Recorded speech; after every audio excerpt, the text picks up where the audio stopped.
जब कभी संपत्ति के खरीद बिक्री की बात आती है तो उसमें अधिकतर लोग एग्रीमेंट टू सेल बनाते हैं पहले, जिसमें कुछ रकम जो है वो दे देते हैं। जो भी प्रॉपर्टी का वैल्यू होता है उस प्रॉपर्टी के वैल्यू का कुछ परसेंट उसको दिया जाता है। बाकी जो है सेल डीड करते समय या फिर उसके बाद भी दिया जाता है। ये आपसी अंडरस्टैंडिंग होता है सेलर और परचेजर का, यानी खरीदार और जो विक्रेता होता है उसका। अब ऐसे में क्या होता है कि कभी विश्वासघात भी क्रेता के द्वारा कर दिया जाता है। अब वो कैसे किया जाता है? क्रेता क्या करता है कि विक्रेता से को यह एश्योरेंस देता है, आश्वासन देता है कि आप प्रॉपर्टी का रजिस्ट्री कर दें, बकाया रकम जो है इतने दिनों में मैं दे दूंगा। अब इस विश्वास पे विक्रेता क्या करता है, प्रॉपर्टी का सेल डीड बना के उसको रजिस्टर्ड उसको करवाने देता है। वो अपना जहां पे साइन उनका होना चाहिए वो कर देते हैं, नहीं रोकते हैं। अब बाद में क्या करता है क्रेता, विक्रेता को पैसे देने से मना करता है। तो जब वो पैसे देना से मना करता है तो विक्रेता के पास क्या राइट होता है? विक्रेता क्या करे? क्या सेल डीड जो है, बैनामा जो है वो कैंसिल माना जाएगा? यदि विक्रेता का पैसा क्रेता नहीं देता है तो उस स्थिति में विक्रेता के पास क्या अधिकार है सेल डीड कैंसिल कराने का? या फिर कौन से अधिकार है जिससे चाहे तो उसके जमीन मिल जाए या फिर उसका पैसा मिल जाए? तो इसी टॉपिक को आज मैं क्लियर करने वाला हूं। तो इसे जानने के लिए वीडियो को लास्ट तक देखें और वीडियो देखने के बाद अच्छा लगे तो चैनल को ज्यादा से ज्यादा सब्सक्राइब, वीडियो को ज्यादा से ज्यादा लाइक और शेयर करें। हेलो फ्रेंड्स, कैसे हैं आप सब? मैं आपका अपना मित्र एडवोकेट एसएस मिश्रा लीगल दर्पण चैनल में स्वागत करता हूं। फ्रेंड्स, जमीन खरीद बिक्री का बात बहुत होता है मार्केट में, क्योंकि जमीन का खरीद बिक्री होता है। उसमें क्या होता है कि आजकल फ्रॉड बहुत करता है आदमी। एक दूसरे के विश्वास पे लोग रहते हैं, लेकिन विश्वासघात आदमी के द्वारा कर दिया जाता है। मैं ये नहीं कहता कि ये विक्रेता के द्वारा ही किया जाता है, कभी कभी क्रेता भी करते हैं, विक्रेता भी करते हैं, दोनों ही स्थितियों में हो सकता है। कई बार ऐसा देखा गया है कि विक्रेता जो है पैसे पूरा ले लेता है और जो खरीदने वाले व्यक्ति है उसको प्रॉपर्टी रजिस्टर्ड नहीं करता रहता है, रजिस्ट्री करने में दिक्कत करता है। तो दोनों ही स्थितियों में ये सिचुएशन जो है हो सकता है। दोनों ही स्थितियों में जो मैं बात करने वाला हूं, बताने वाला हूं, वो नियम अप्लाई कर सकते हैं, चाहे क्रेता के तरफ से हो या विक्रेता के तरफ से हो। अब यहां पे जो मैं पहले बता रहा हूं वो विक्रेता की बात कर रहा हूं कि विक्रेता जो है वो अपना प्रॉपर्टी क्रेता को रजिस्टर्ड कर देता है इस विश्वास पे कि जो पैसा बच गया है वो पैसा मैं आपको इतने दिनों में दे दूंगा। फुल पेमेंट वो नहीं करता है, कुछ पार्शियली पेमेंट जो है वह पेमेंट उसने किया और उस पे विक्रेता ने क्रेता को जमीन का रजिस्ट्री कर देता है। समय आने पे विक्रेता के द्वारा क्रेता से पैसे मांगा जाता है। पैसे मांगने के बाद क्रेता जो है पैसे देने से इनकार कर देता है, रिफ्यूज कर देता है, मना कर देता है। तो उस स्थिति में विक्रेता सोचता है कि क्यों ना मैं सेल डीड को ही कैंसिल करा दूं, किसने जोर जबरदस्ती से मेरे से जमीन लिखवा लिया है या कुछ और ग्राउंड बना के मैं सेल डीड को कैंसिल करा दूंगा। तो देखिए, ट्रांसफर और प्रॉपर्टी एक्ट का जो सेक्शन 54 है, 54 है, वह बिक्री को यानी सेल को डिफाइन करता है। उसमें सारा कुछ दिया गया है कि संपत्ति का हस्तांतरण कैसे होगा, संपत्ति के बिक्री क्या होता है, बिक्री में क्या क्या शर्तें होनी चाहिए, सारा कुछ है।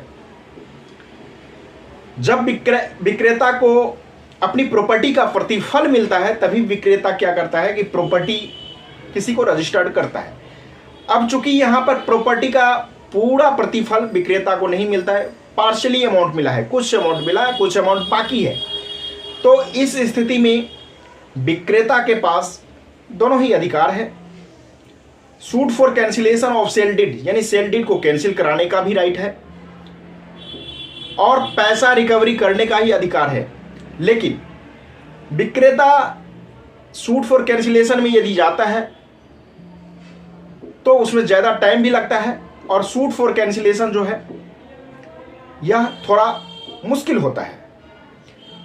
तो इस स्थिति में विक्रेता को करना क्या चाहिए, जो पैसे बाकी है उस पैसे की रिकवरी के लिए उसको कोर्ट में केस डालना चाहिए, सिविल कोर्ट में सूट फाइल करना चाहिए और उसमें सारे चीज़ों को लिखना चाहिए कि मैंने ये ज़मीन इसको रजिस्टर्ड किया, इसने बोला था इतने दिनों में पैसे दे दूंगा, इसने पैसे नहीं दिया, इसीलिए मैंने रिकवरी ऑफ मनी का सूट डाला है। और जब प्रेयर आता है, प्रेयर में दोनों चीज़ों को दर्शा देना चाहिए कि चाहे तो मेरा पैसा रिकवर हो जाए या फिर मेरा इस सूट सेल डीड को कैंसिल करके मेरा ज़मीन मुझे वापस दिलाया जाए। प्रेयर में दोनों चीज़ों की वो डिमांड कर दे, लेकिन बेहतर वही होगा कि यह जो है विक्रेता पैसे की रिकवरी के लिए सूट डाले, ना कि सेल डीड के कैंसिल कराने के लिए, क्योंकि सेल डीड के कैंसिल कराने में वो बहुत ही बातों को उनको प्रूव करना पड़ेगा।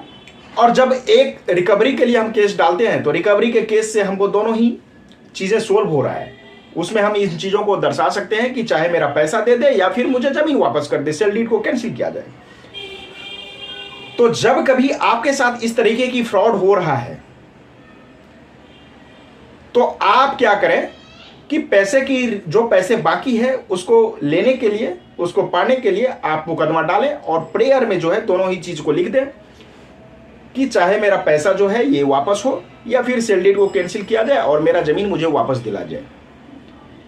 ऐसे ही यदि क्रेता के साथ फ्रॉड होता है, जो ज़मीन खरीदने वाला होता है वो पैसे दे देता है और पैसे की यदि रजिस्ट्री नहीं करता है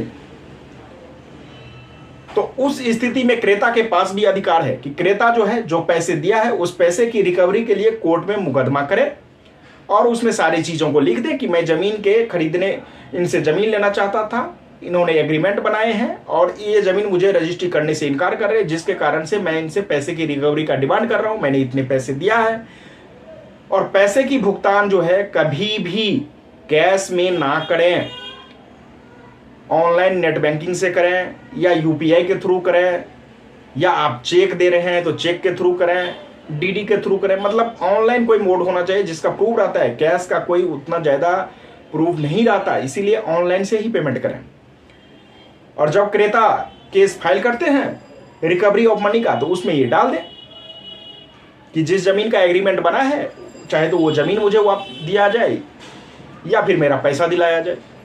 यदि एग्रीमेंट नहीं किया है, ऐसे ही वो पैसा दे दिए हैं, तो कुछ यदि 2 4 5 समाज के जो व्यक्ति हैं उन व्यक्ति के बीच में यदि पैसा दिया है तो एक कागज़ बना लें, उस व्यक्ति का साइन करा लें, खरीदार, विक्रेता और गवाहों का साइन करा लें और उस हिसाब से उस कागज़ को भी प्रोड्यूस करके वो केस कर सकते हैं।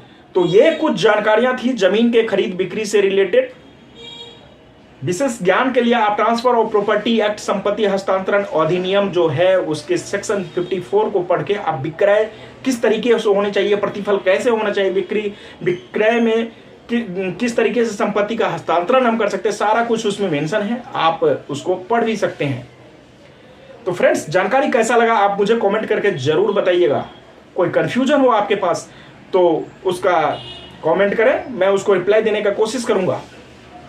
आपके मन में कोई सवाल आता है तो आप मुझसे किसी भी लीगल टॉपिक पे कानूनी सलाह ले सकते हैं। स्क्रीन पे दिए गए नंबर पे कॉल बुक करके सलाह ले सकते हैं। ये कॉल जो है ये पेड सर्विस होगा, इसके लिए पहले आपको फीस जमा करने होंगे, फिर आपको जानकारी दी जाएगी।